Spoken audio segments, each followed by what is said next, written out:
दिल्लीमध्ये शेतकरी आंदोलन सुरू आहे आणि या आंदोलनाचा आजचा 12वा दिवस आहे।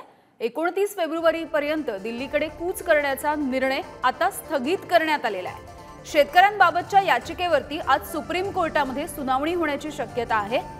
आंदोलनाला परवानगी देऊन पोलिसांनी रस्ते मोकळे करावे आणि पोलिसांच्या कारवाईची चौकशी करण्याची मागणी केली जाते आहे। याविषयी बोलूयात, आमचे प्रतिनिधी शिवाजी काळे सध्या आपल्या सोबत आहेत। शिवाजी, आपण बघितलंय की हे शेतकरी आंदोलन काहीसं उग्र स्वरूप धारण करताना दिसलं होतं, मात्र 29 फेब्रुवारीपर्यंत त्यांनी आता जो निर्णय घेतलेला होता तो स्थगित करण्यात आलेला आहे दिल्लीच्या दिशेने जाण्याचा।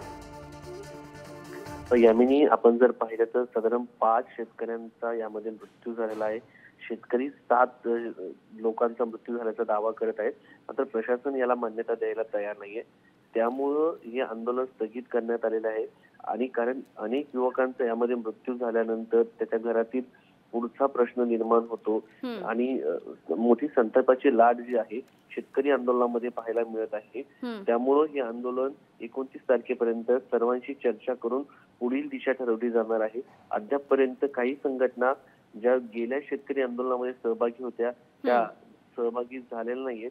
त्या सर्वांशी चर्चा करून पुढील दिशा जी आहे ती ठरवली जाणार आहे।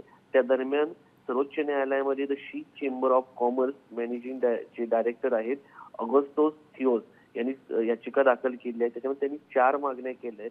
त्यामध्ये शेतकऱ्यांना शेतकरी आंदोलन करू द्यावं, त्यांचा तो हक्क आहे, अशा मागण्या मांडण्यात आलेल्या आहे। पोलिसांनी रस्त्यामध्ये जे लोकांना अडवलं जातं शेतकरी आंदोलनामुळे ते बाजूला करण्यात यावं, यासारख्या मागण्या यामध्ये करण्यात आलेल्या। त्यामुळे आता सर्वोच्च न्यायालयामध्ये या सगळ्या प्रकरणावरती सुनावणी होते का हे देखील पाहणं महत्वाचं आहे। याचबरोबर चंडीगड हायकोर्टामध्ये या सगळ्या प्रकरणासंदर्भात सुनावणी देखील सुरू आहे आणि या सगळ्या प्रकरणामध्ये ज्या पद्धतीने शेतकऱ्यांचं आणि सरकारी मालाचं नुकसान होत आहे, जवान जे आहेत भारताचे आपले त्या ठिकाणी पोलीस सुरक्षा रक्षक ते देखील जखमी होताना पाहायला मिळत आहेत।